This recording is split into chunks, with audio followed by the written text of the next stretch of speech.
Hey everybody, this is Russ from Metro Game Core. Today we're going to do a review of the new Steam controller. This one is an updated version of the original Steam controller, which came out back in 2015, and it's got a lot of new updated features which we will dive into in this video. And the controller landscape over the past 10 years has changed significantly. First-party controllers have gotten a little bit better, but third-party controllers have gone leaps and bounds in terms of value and performance. And so in this video, I want to answer two questions regarding the Steam controller. The first is, how does it stand up compared to the current lineup of controllers that we have today? And at its $100 price point, I think there are some valid arguments both for and against it. And my second question is whether or not it can be used as a one-and-done controller. And this, again, has both valid arguments for and against it. I think if you're just going to be playing PC games, especially primarily within Steam, and even more so if you're going to be using SteamOS or something similar, then absolutely, this is the controller of your dreams. At the same time, it's got a number of compatibility quirks that may or may not be important to you. And so in this video, we're going to answer those two questions and also do a deep dive into other topics, like how the controls feel, and then also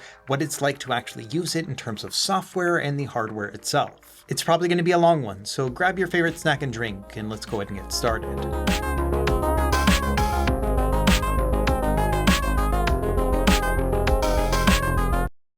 Okay, first things first, this is a review unit sent over to me by Valve, and like with all my videos, no money was exchanged in any way. All opinions are my own, and they're not going to see this video ahead of time.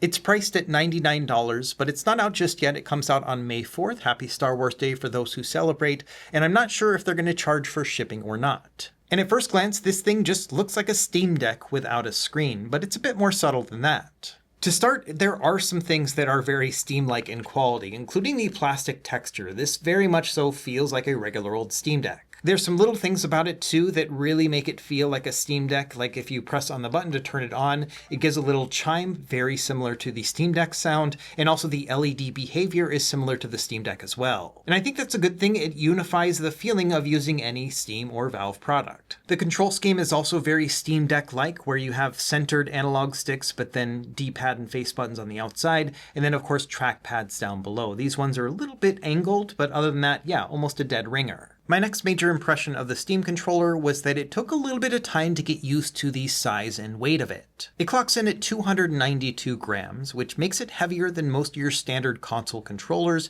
and a lot of your third-party controllers as well, unless they're made out of metal or something like that. They generally are going to be lighter than the Steam controller. It's pretty chunky. It also looks and feels a bit larger than the other major controllers. A lot of that has to do with the track pads, which just elongate this front part right here. But even then, in a comparison, you can see that it is quite tall. It's also a little flat, as you can see here, where it just kind of has that longer, flat shape here in the front. In the end, this is not a complaint. I think it's still an acceptable size and weight, but it is a little bit bigger than I was expecting. It took me a few hours to get used to the heft and feel of it. After that, no problem. And then finally, my third major impression of this controller when I first picked it up has to do with these back buttons, because they are quite prominent from the shell and you immediately feel them as you hold on to the controller. And this is one of those things where they feel a bit obtrusive. Like, it's pretty easy to press down on these buttons, way more than I was expecting. I've also found the positioning of them to be a little bit strange in the way that I hold the controller. Theoretically, I feel like it should be my middle finger and my ring finger that are going to wrap around it. But when I'm actually starting to play, I find that my pinkies are closer to this one here on the bottom, and then my ring fingers. And that feels a little bit odd to use those buttons as I'm playing. I feel like they could have maybe been shifted up a little bit more in this shell. So those are my first impressions of the controller. It's a lot like the Steam Deck in many ways. The size and weight of it does take a little bit of time to get used to, and those back buttons are a little bit awkward. So now let's do a deep dive into the controls themselves and see what separates it from the Steam Deck and other controllers. Let's start with the face buttons. These feel like a refined version of what you would get on the Steam Deck. They're a bit larger, less than 1 millimeter, but when it comes to controller buttons, 1 millimeter is a big difference. If we compare them in size to, say, the DualSense or the Xbox Series controller, the size of the Steam controller buttons are now closer to those full console buttons than they were to the original Steam Deck. So yes, 1 millimeter doesn't seem like a lot, but it is when it comes to a face button. And I'd say just in overall terms of feel, yes, it's more like a console controller buttons than it is for something like a handheld. The buttons themselves are glossy, slightly rounded, and also have a rubber membrane connection, again, very similar to the Steam Deck. And so it does have that classic console controller feel to it thanks to the rubber membrane connection, and it is quite springy. At the same time, the actuation force needed to press down on the button feels great. It's actually very light to the touch and super quiet. A good face button test for me includes the Hades games because I just button mash these things all day, and it's usually a pretty loud and clacky experience on something like the Steam Deck or even an Xbox controller, but this is significantly quieter. To put it another way, I feel like I could just mash on these buttons right next to my wife who's maybe, reading a book or on her phone, and she would not get bothered at all. And so ultimately, that's one of my favorite things about these face buttons is that they are nice and quiet. A lot quieter than something like an Xbox controller. They're just nice and tight in the shell, and I think it feels great. If I had to make one complaint about them, it does feel like they're a little bit closer together than a typical console controller, and so it does feel like there's not a lot of space to go between them, but when actually playing a game, it isn't something that bothers me at all. Next, let's talk about the D-pad, which is also slightly larger than the one on the Steam Deck, and I think it feels great. It's glossy, a little bit rounded along the edges, and also has a rubber membrane connection, so a very classic feel. In many ways, the D-pad is similar to the face buttons, where it's very nice and quiet and also has a fair amount of travel to it. It feels very natural. It's also got a distinct amount of pivot to it, which makes it pretty good for classic and retro gaming. There are generally two games that I will use as my D-pad test. The first is Contra on NES. What I do here is I press down on the D-pad, then I rock it left and right to see how much force it requires for the character to actually move. This game has always been notoriously sensitive to accidental diagonals, and you can see here that when pressing down, if I rock it just a little bit, the character stays put, but if I start to pivot it a little bit more, then yes, I can definitely make the character move. And just based on my own judgment of doing this test for several years now, it feels a little bit on the sensitive side, but still a very good D-pad when it comes to accidental diagonals. Now, when actually playing the game, when I'm aiming in all various types of directions and then also ducking down to avoid bullets, it feels perfectly fine. I'm not getting any accidental diagonals here. So I would say it's a little bit more sensitive than I would like, but in actual gameplay, it's fine. The second test I like to do is Street Fighter 3 Third Strike. So here what I'm testing is whether or not it's Hadoukenable and Shoryukenable. By that I mean if I can do a rolling D-pad move, and it works out pretty well here. This test focuses on the pivot and whether or not it's easy to hit the diagonal, and yeah, I'm having a good time here. I'm not the best Street Fighter player in the world. I'm still missing some inputs here or there, but it is relatively accurate, especially after just a couple rounds of testing and acclimating to the D-pad. So long story short, I think the D-pad is good, and I would personally use it for retro gaming. Next up, we have the analog sticks. There's a lot of hullabaloo about them because they're using TMR sticks. This is a technology we've seen over the past couple of years in third-party controllers, but we've never seen it in a major controller like this one. And TMR stands for tunnel magnetoresistance, and this essentially is a magnetic style connection, very similar to Hall sensor, but it requires less power and can also be very accurate. The biggest draw for this stick is that it helps to avoid stick drift because the components inside are not actually touching anything, and so it doesn't wear down over time. These sticks themselves are full-sized and they feel great. Got a good range of motion here, and also the cap on them is a little bit more rounded than on the Steam Deck, which makes it feel more console-like. And they also feel very accurate. Just using a test like this, I can move wherever I want within the grid, no problem whatsoever. It feels like a true replication of what I'm doing on the stick.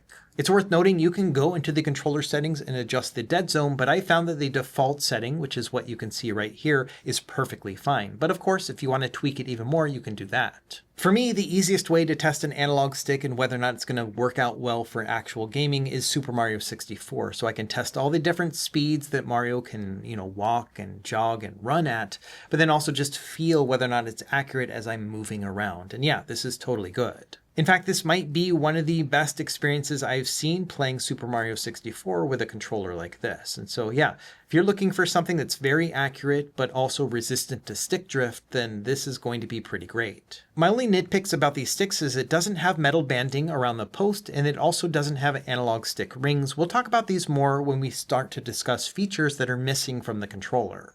One feature that is unique on this controller are these trackpads. They're a little bit larger than you can find on the Steam Deck, but very similar in terms of haptics and overall feel. And like I mentioned earlier, they are slightly angled, which I think feels very natural when going back and forth between the analog sticks and the trackpads. And the trackpads have a number of different functions, but the two major ones include what they call lizard mode. So this is when you're connecting it and you're not running a Steam game, then essentially the right trackpad will work as a mouse cursor, your right trigger will work as your right click, and then also your left click will be the left trigger. And so those are the options that you have, which makes it very handy to navigate around a Windows interface if you're not in a game. Also, while you're in a game, there are many things that you can do as well. For example, with a first-person shooter game, you could map this to your camera movement, and so you can use that for more precise controls as opposed to just using these sticks. You can also use gyro, we'll talk about that later. And the great thing about these control schemes is that it's identical to what it was on the Steam Deck. So there are many people who have made all sorts of different templates and other layouts that you could just use from the community. We'll talk about that later as well. But that's one of the other great things as well. We're not starting out from scratch. There have been people who have been messing around with the old Steam controller and the Steam Deck, and a lot of that work can be translated over here. The triggers and bumpers are also a standout feature. I like the feel of these triggers. They remind me of a PS4, and then also they have a good amount of smooth travel to them as well. So these are a pleasure to use. I really like the bumpers too. They're easy to press down on, they are relatively quiet, and you can tap on them anywhere along the button and it all feels the same, which is an important factor for me. Additionally, the bumpers and triggers feel nice and tight within the case, so there's not a lot of play here, and I think that feels really good too. So overall, yes, very happy with these. Also on the front, we've got our select and start buttons. These feel great, easy to press down on. They are rubber membrane. Same thing with the Steam button, which will bring up the Steam menu, and then the QAM button or quick access menu. This will bring up the side menu on the right. And then finally, we've got our 4 back buttons. I know a lot of people love having back buttons. I'm not a huge fan of them, and I think that these are not the best implementation either. Generally, I will maybe map one button like a jump button, but for the most part, I don't map all 4. And the thing I don't like about them is that they stick out quite a bit and they are easier to press down on than I would like. And so I found myself in the heat of the moment playing a game and then just pushing a button on the back and not realizing it. And if I'm using a community template, then sometimes they're already mapped to something and I find myself doing an action that I didn't actually plan on doing. Now that's all easily mitigated by removing any sort of mapping within the settings, but I also just don't like the feeling of pressing a button, even if it doesn't do anything, while I'm playing a game. And so I wish that these were a little bit harder to press down on, and other controller companies have figured this out. They've got some pretty unique layouts as far as where they will put their additional buttons, or there are even some that have toggles which will make the buttons flush with the rest of the case. I've got a whole section in this video talking about features in other controllers that I think would have been an added bonus in the Steam controller, but before that, let's just talk about how this thing actually works. You've got 3 different ways to connect your controller. The first is just going to be wired. It comes with this USB cable right here that has a rubber coating to it. It feels fine. It's USB-A on one side, USB-C on the other. And so if you wanted, you could just use this cable or others like it to connect directly to your computer and just be done like that. But I think the star of the show is this little USB puck. This thing has 2 different functions. The first is that you can plug this in USB-C into your cable, and then that will work as a dongle, a 2.4 gigahertz connection between this and your controller. And so this is just a pure wireless connection, and it's pretty zippy. And so the way this works is you would connect your cable to the computer, then this to the puck, and then from there, just turn on your controller. It's going to automatically pair to the puck. And that's it. You've got a wireless connection like that. No additional configuration needed. And once you've got it connected, it's actually going to show you the battery status of your controller right here in the menu. And so that's super handy when you're running Steam. And to be honest, this is the primary way I've been using the Steam controller over the past few days of testing. It just feels very natural. I don't have to go into any settings. It just works like this. The second function of the puck is that it's also a charger. So you can tap it in like that, and it's now going to charge the controller at the same time. This does not make it a wired connection. It's still going to be a wireless connection between this and the dongle, but this will at least charge it too. The third connection option is Bluetooth, and it's not a very intuitive setup. In fact, I was not able to find any documentation on the Steam website to show me how to do this. I had to watch other YouTube videos to figure it out. So you got to press the right button, the B button, and then the Steam button, and all 3 of these together, and then it'll blink blue, and that will be in pairing mode. And from there, you can now connect it over Bluetooth. Now the controller is going to remember your connection method. So if you were using Bluetooth previously and you want to go back to dongle mode, you've got to press the right bumper, then the A button, and then the Steam button again, and then it'll actually flash white. And so that's how you go back to the pairing mode there. It's also worth noting that there are a couple other nuances to this. For example, if you get a Steam machine, you don't need the puck at all. And then you can also connect up to 4 Steam controllers to the same puck, or 1 controller to 2 different pucks if you need to as well. It's also worth noting that this can wake up a Windows PC from sleep, and that's because this thing functions as a mouse. So it's kind of the same as moving your mouse around. So in this example right here, the device is at sleep, so I can just press the Steam button to go into pairing. It's going to pair with the puck, and then from there I can just move the mouse cursor around, and it's kind of like shaking your mouse to wake up your computer. So yes, you can do all that stuff here.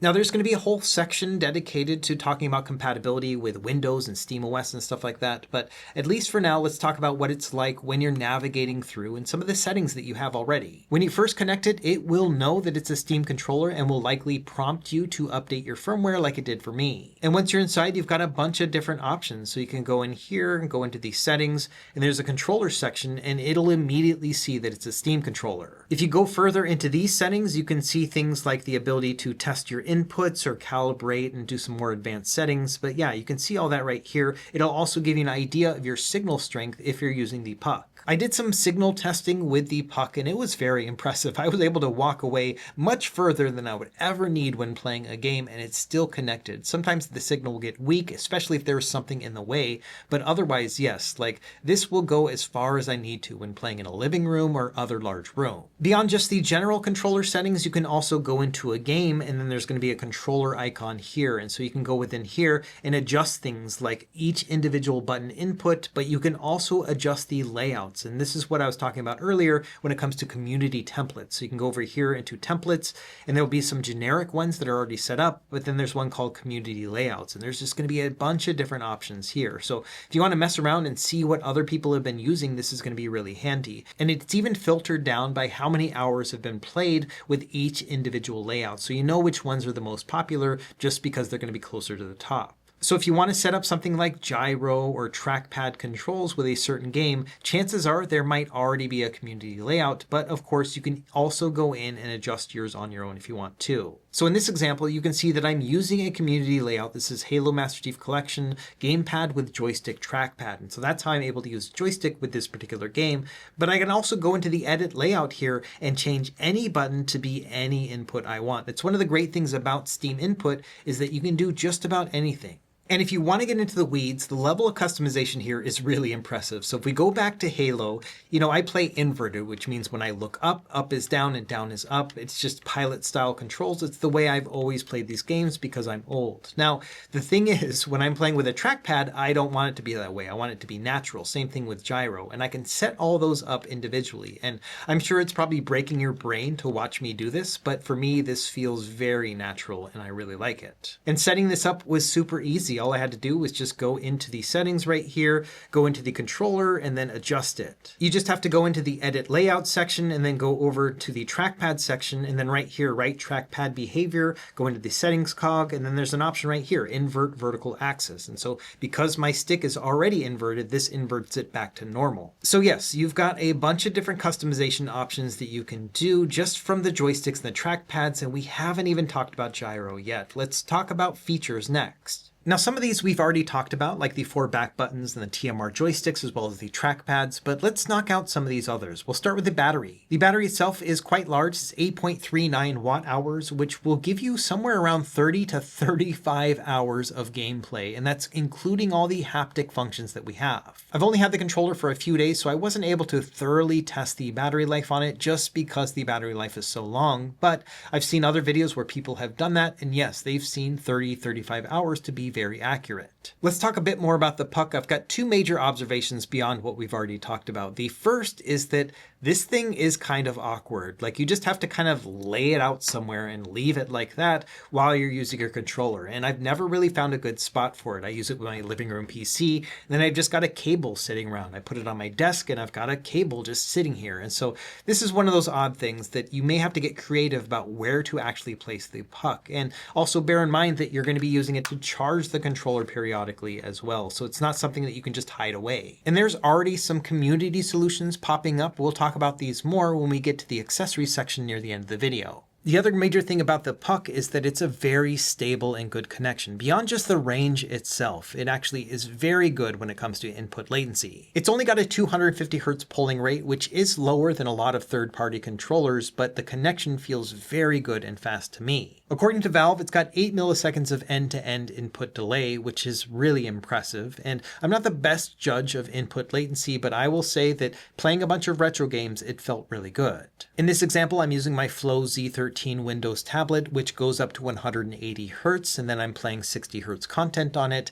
And then I'm also running RetroArch here with 1 frame of run ahead, and it feels so good. Like, this feels almost like playing on a CRT. Again, I'm not the best judge of input latency, and I'm sure the community is going to do more thorough testing in the weeks and months to come, but for now, I'm very impressed. Now let's talk about another feature, which is gyro, and this works well, but I'm not surprised because gyro has always been a major function within Steam Input, going back to the Steam controller as well as the Steam Deck. And there are many different ways that the gyro can be implemented. For example, you can just have it always on if you wanted to use it like that, or you can set it up to be paired with a button. For example, here with Pragmata, I have it set up with my left trigger. So if I'm going to be aiming, that's when the gyro actually kicks in. Before that, it's not actually going to work. And so that's perfect for me. I can just move around and then I can go and use that when needed. And same thing here where I play inverted with this game in the camera, but then when I'm using gyro, I want it to actually be more natural, where up is up and down is down. And so I can set all of that up in the settings too.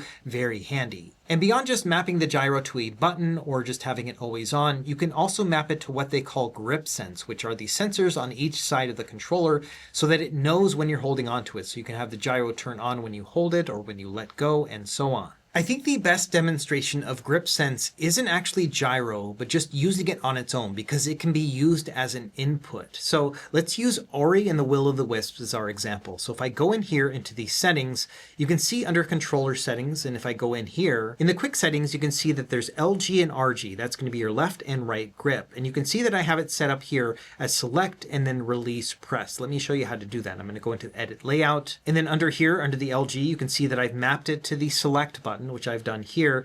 But then if we go further down and then over into the cog wheel, there's an option that says regular press. And if you go in there, there's all sorts of other options: a regular press, a double press, long press, start press, release press. And so that's what I have it set up for right here, is that when I release it, that means it's going to activate the select button. And that might sound weird, like why would you need to press the select button when you let go of the controller? But the thing about Ori and the Will of the Wisps and other Metroidvanias is that you often need to consult the map, and you can either press the select button or you can just do that, and that will just immediately show the map. And so I think this is going to be really handy for people who are playing a game where it consults the map. You can just go back and forth by just barely lifting your hand from the controller. Now, sometimes you might accidentally just move your hand, like shift it, and then it'll show the map. But the nice thing is it's going to pause the game anyway. And so it's really going to be up to you and some of the other ways that you can implement it. But I think that's probably going to be one of the handier things for me, is that I can just move like that and then see the map and then go back to my game and then go on from there. And then finally, the last feature I wanted to bring up are the 4 haptic motors that we have on this controller. 2 of them are on the trackpad, so that's going to give you that haptic feedback as you're using it, and the other 2 are going to be in the grip of the controller itself. And these feel great, very similar to the Steam Deck. They have an HD sort of feel to them. You can also go into the settings and adjust them. By default, they're going to be at 7 decibels, but you can go up and down from there. I found the default works perfectly fine. And so in a nutshell, yes, I'm happy with the features that we have on the Steam controller. There's plenty of things that'll keep me busy for the months and years to come. At the same time, some third-party controller manufacturers have added additional features that I think would have been an added bonus to the Steam controller too. And so the next part of this video is going to go over some features I've seen in other controllers that might have been pretty neat in the Steam machine too. Now, I can't expect every feature to go into this controller, but it would have been nice to see a couple of these. Let's start by talking about analog sticks, and I've already mentioned a couple of these, but the first would be that some of these controllers have a metal band around them, like this one right here, which is called the Cyclone 2 from GameSir. It's got a metal band around the post, and that makes it feel nice and smooth as you're moving it around. In addition, they've got these additional plastic quick bumpers around the edges, and those two together just feel really nice and smooth, and the Steam controller doesn't have either. The Steam controller sticks are smooth. They're not as smooth as the GameSir, but they feel good. But I am worried about wear and tear on the sides of the posts over time as you start to just push against the sides, over the course of several years. And so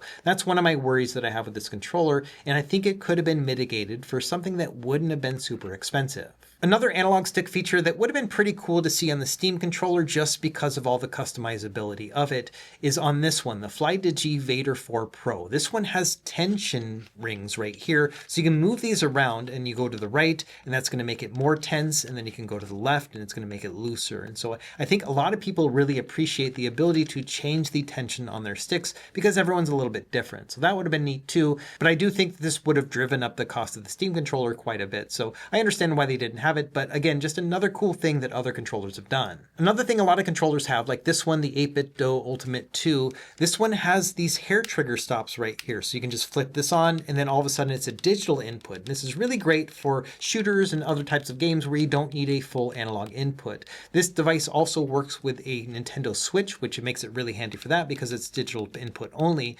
But at the same time, I love the fact that I can choose between the two, and we don't have that option on the Steam controller. Again, maybe not a huge priority for Valve, but still just a nice little feature. It is kind of ironic considering that the Legion Go S, which runs with SteamOS, has those same trigger stops on it too. So it's something that Valve has definitely seen before. Another feature I would have really appreciated is on this controller. This is my main living room PC controller. It's the G7 Pro from GameSir. This one has a toggle for the back buttons. So if you flip this on, the back buttons will work. You flip this and they're just going to be flush with the rest of the shell, and so they don't press down.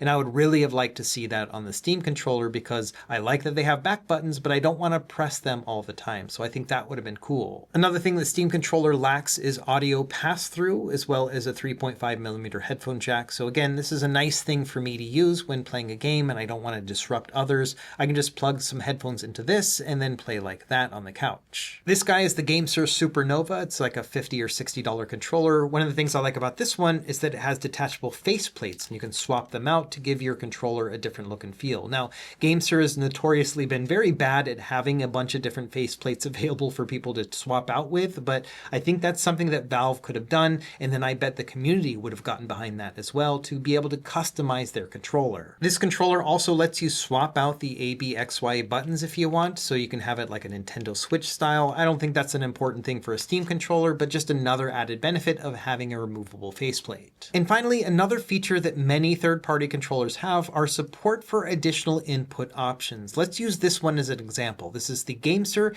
Tegonaria Lite, and this thing is retailing for $20, but often on sale for $10 or $15 instead, depending on where you look. And it's a solid controller. It's got analog inputs. It feels kind of like a PlayStation controller. It's got rumble. But the thing about it is that this actually has input modes for X input, which means it's going to work on Windows absolutely fine, D input, which means it'll work on Android, and it also supports Nintendo Switch mode. So this thing will work on just about anything. Your Switch, your PC, your Mac, and all those inputs are just going to work naturally. And that leads to our next section, which is to talk about compatibility, because in many ways this thing will just be very plug and play, but in other ways it'll leave you scratching your head because it just doesn't work. Let's start with SteamOS and other SteamOS-like distributions like Bazite. This is all going to work absolutely fine within Linux. It's going to be very natural. You can navigate through these systems just like this, no problem whatsoever. You can go into desktop mode and then use the trackpad, much like you can on the Steam Deck. So all that's going to work absolutely fine. And this is exactly how it's going to work on the Steam machine too.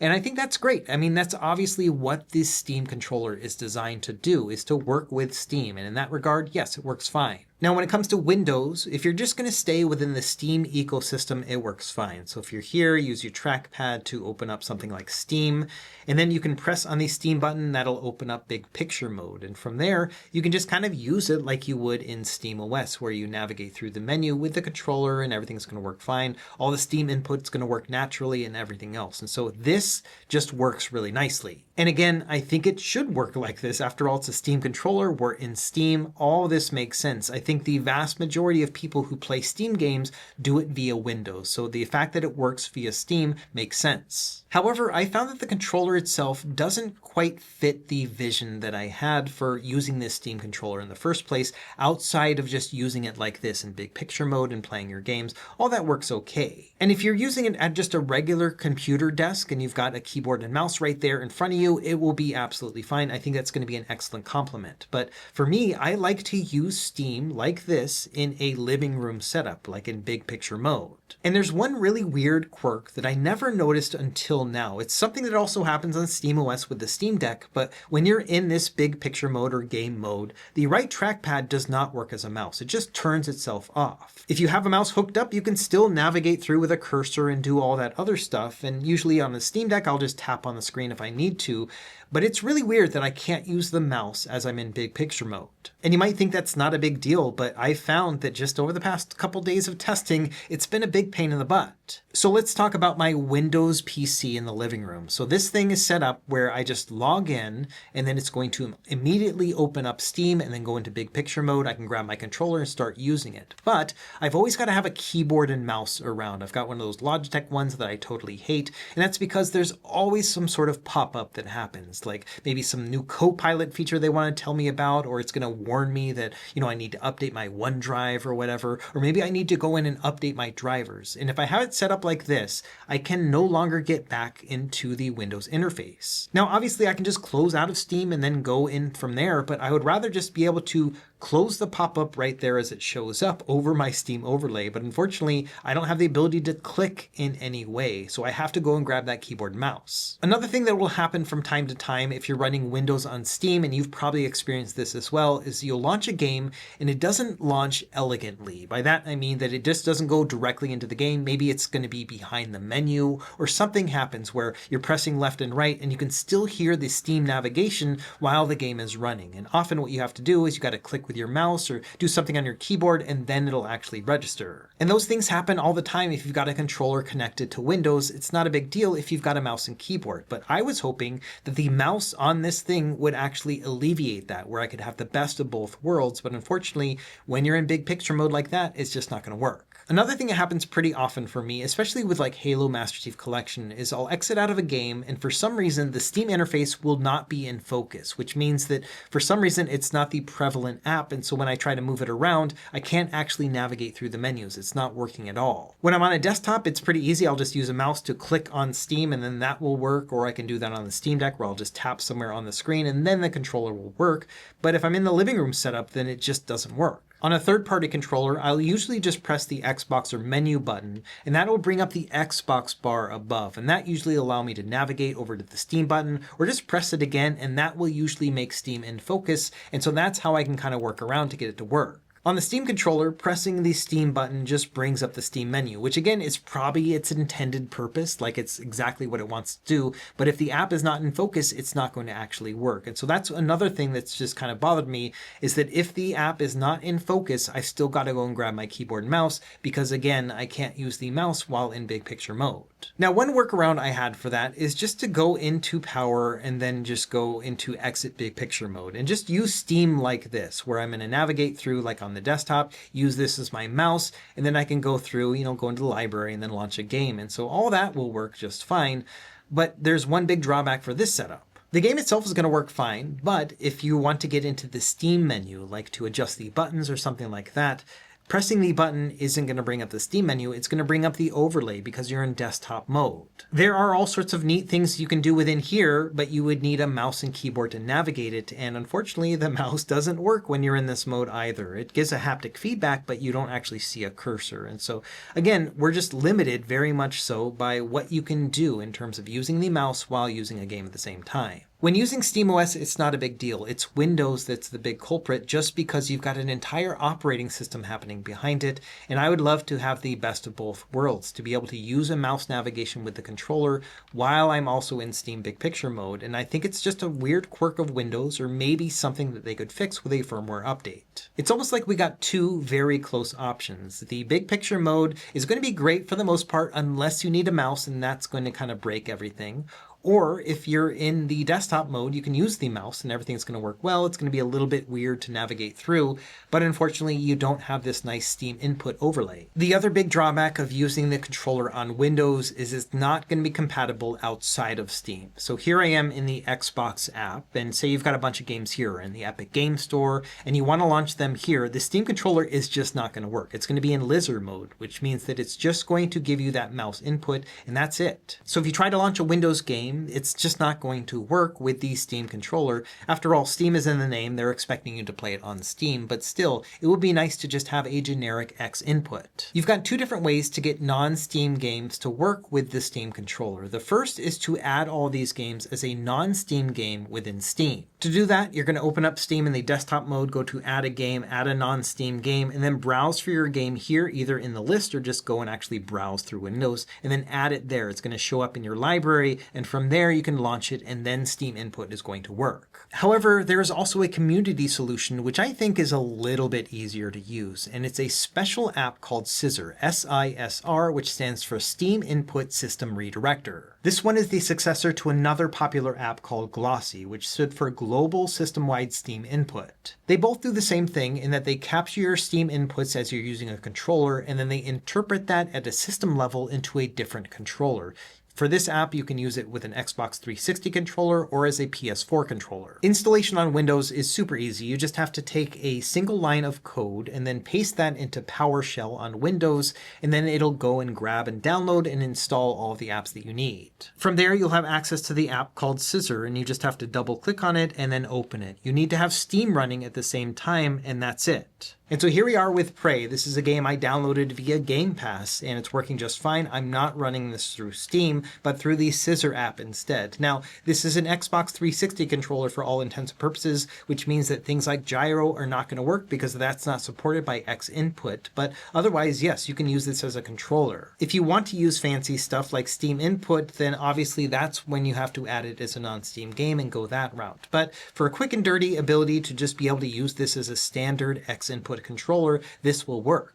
Another question a lot of people were asking is, how does it work in terms of Android? And the short answer is it just doesn't. You can use the puck and Bluetooth and everything to connect to it, but it's just going to be picked up as a keyboard. It's going to be in lizard mode, which means that yes, you can use a mouse cursor. So maybe there's a game that you want to play on Android with a cursor, but other than that, no, it's not going to work. Everything else is going to be a keyboard input. So no, this is not going to work on Android. And it's the same thing on Apple devices, iOS and iPadOS. It's all going to be the same where it's lizard mode only. In fact, here is a compatibility chart, which will show you all of the options that we have here. Some of these are compromised. That's going to be the orange one. Like I think that Windows is a compromised experience outside of Steam. And then of course, red is going to be, it just doesn't work. For Mac, it's similar to Windows in that it'll work fine in Steam, especially big picture mode, and that's going to work fine for any of your Steam games that are supported, but outside of that, it's not going to work well. Non-Steam games, for example, those from the App Store that you then load into Steam, still don't give you good controls. So if anything, you can only really use this on your Mac if you are using it within Steam with a Steam game. Everything else is going to be pretty bad. I also tested other Linux-based operating systems like Rocknix, and so that one uses an emulation station front-end interface. It's in lizard mode when you're in that interface, but when you open up the Steam client, it actually works perfectly fine. It even detects that it's a Steam controller as it's connected. And then finally, in case you're curious, I did test it on Switch and Xbox and PS5, and none of those worked at all as expected. So when it comes down to it, I think SteamOS and Bazzite and other similar Linux-based operating systems that have a Steam input interface are going to be absolutely fine. That's what they're intended to run on. Now, Windows also works pretty well in Steam mode, but there are some limitations just in the fact that you can't really use this as an all-in-one. You can't use it as a mouse and a controller when in Steam Big Picture mode, which does become an issue when you're trying to get rid of Windows prompts. Mac is also severely compromised. It really only works with Steam games in Steam, and then any sort of mobile platforms, Android and iOS, all of those are just going to give you a mouse input, and that is it. Now, I don't think this is the end of the world. I never expected a Steam controller with the word Steam in the name claim to work on everything, but nowadays we've got third-party controllers that can do a lot more than this. Now let's talk about teardown. It's relatively easy. You're going to need a Torx T6 screwdriver, and after that you'll be able to access all of them. There are 7 screws on the back. The 2 that are nearest the triggers are pretty deep into the controller, so you may need an extender to be able to access them, but after that, yeah, just unscrew it and the back comes right out. From a repairability standpoint, this thing is getting all sorts of high marks, and that's mostly because it has a motherboard and all these daughter boards, so you can change out components one by one. The battery is probably the most important thing for a typical user, and this just pulls right out. So as long as they sell replacement batteries at some point in the future, this should be pretty easy to be able to change. Everything else is relatively simple. You can just take out individual components if anything breaks, and I've heard that they're going to partner with iFixit like they did with the Steam Deck, so you can buy those individual components to make your own repairs. The only thing that you're not going to be able to easily access are going to be the joystick modules. Those are actually soldered directly into the board, and I think a lot of that is because they've got faith that these are not going to have stick drift, and so you may not have to change out that module. Here's a look at the back. You can see the ribbon cables along the sides. That's for the grip sense. And then you can also see the 4 back buttons here as well. All this comes off very easily. And so yes, I think in terms of repairability, it's pretty simple. I think even better would have been to have a battery compartment right here that we could pull out and access the battery directly, as opposed to having to take off all the screws. But that is a minor complaint. I think overall, I'm expecting this to last several years. And then finally, let's quickly talk about some potential accessories. It's all still very early. Obviously, the controller hasn't even launched yet, but we do have a couple offerings already. The first is dbrand. They've got a wide variety of skins that you can put on your controller. I bought the red one, the Area 51 one. I think this is going to look pretty cool. So yeah, you've got a lot of different options here. These are all pretty typical skins from dbrand, but if you want to add some color to your controller, you can do that as well. The other thing I'm very excited for is the base grip for Mechanism. This company started by making accessories for the Steam Deck, so it makes sense that they're involved with the Steam controller as well. As I'm making this video, the page isn't live just yet, but Siri, the owner of the company, did send me over a special link so I could check it out, and yeah, I'm really excited. Mechanism is an accessory system that allows you to attach other things to your controllers and other devices, and so once you're in the ecosystem, then you can use this for other things too. Another thing about this company is that they offer free 3D print files for most of their stuff, and so you can just do this yourself if you've got a 3D printer. What I'm most excited about is the Steam controller dock, which is an elegant solution to this puck thing, where I've just found it to be a little bit awkward to just place it on my desk or in my living room, but having a dock like this is going to be the best of both worlds. It'll still work as your 2.4 gigahertz dongle, and you can also use it for charging too. So I will definitely be lining up to get this Steam controller dock. I am very excited about this when it goes live. I'll leave a link to the Mechanism site down below in case you want to check it out when it does go up. Okay, we've been at this for a long time, and I think this is the longest controller review video I've ever made. So let's start wrapping up and talk about what I like and what I don't like about this new Steam controller. Number one, it feels familiar. If you've ever used a Steam Deck, you're going to be right at home here from day one. There's a couple things that are a little bit different, like it's a little heavier than you may expect. The shape of it takes some time to get used to, but after a couple hours, yes, it feels very natural. I also think it's got great controls. The sticks feel better than they ever have. The face buttons feel better. The D-pad is better. The trackpads are a lot of fun to use. I like the triggers and bumpers. Everything is good. And because of Steam Input, we've got wide versatility in your inputs. You can use gyro in your trackpads and any other combination from there. That's one of the great things about this whole system. It's also a highly repairable controller. You'll be able to change out things if you want to, especially the battery, which I think is the most important component. So I appreciate that they took the time to make that easy to repair. And if you stay within the whole Steam ecosystem, it's a seamless experience. So as long as you're playing your games on Steam or adding them as non-Steam games in Windows, it should be fairly seamless, and I do appreciate that. It really is a plug-and-play experience if you stay within those guardrails. Now, there are some things I don't like about this controller, and number one are the back buttons. I think they're too prominent and easy to press down on. There are so many times when I've pressed on them accidentally while in the middle of an intense gaming system, and that's the last time you want to press an extra button. I also think there are a lot of quirks to using this with a Windows PC, and if you're not at your desk and have handy access to a keyboard and mouse to get out of any sort of situation you're in, whether or not it was caused by Windows or Steam, Steam, that can be a real pain in the butt. As it stands, it's not an ideal situation for a living room PC setup if you're running Windows. It'll be fine with SteamOS, but there are quite a few quirks. I also think the puck is a pretty cool move. It's very satisfying to snap it into place magnetically and then charge your controller, but it's also kind of awkward in its placement. You just kind of have to flop it around and there's no good place to put it. This is where I think that community dock solutions will come into play, but it would have been great to see Steam provide something like that too. And then finally, it's $99. It's not a cheap controller. It's more expensive than the console counterparts, even though it can do more. So the Xbox controller, PlayStation controller, even the Nintendo Switch Pro controller are cheaper than this one. Now, you do kind of get what you pay for because we have all these additional features in the Steam controller that you don't find on the console counterparts, but there are also a lot of excellent third-party controllers that are cheaper too. So if you don't need all the functions of the Steam controller, including the trackpads, let's talk about a few other options that I can recommend really easily. We'll start with the 8BitDo Ultimate 2 Bluetooth. All of the controllers listed here have their own charging dock and 2.4 GHz dongle, so you're able to use them in many of the same ways that you can with the Steam controller, but with some advantages. This one has multiple input modes. It's got X input, D input, switch modes, so you can use it with all those different platforms. It's a comfortable controller, and it also retails for $60. There's also the 8BitDo Ultimate Xbox controller. So this one works wirelessly with Xbox through a 2.4 GHz dongle. So if you're looking for an Xbox controller, then this one will work with that and you can use it on your PC. This one is more expensive. It's got like a gold-plated D-pad, so it retails around $100, but yeah, you've got this option too. If you're looking for something with a more PlayStation layout, then you have the 8BitDo Pro 3. This one has the same kind of functionality in that it works with X input and D input and switch, but it has this same familiar kind of layout here too. So a lot of great things about this controller as well. I have videos about each of these. On the Gamester side, this is where things get very interesting and exciting too. So I've already talked about a lot of these already in this video, but this is the Supernova. It's about a $50 controller. It has the removable plates. You can change out the face buttons, and it also has multiple input modes, including switch and, X input and everything else. This one is the Cyclone 2. I use this one very often for PC gaming. It's got mechanical switch buttons. It just feels really nice too. It also retails for around $60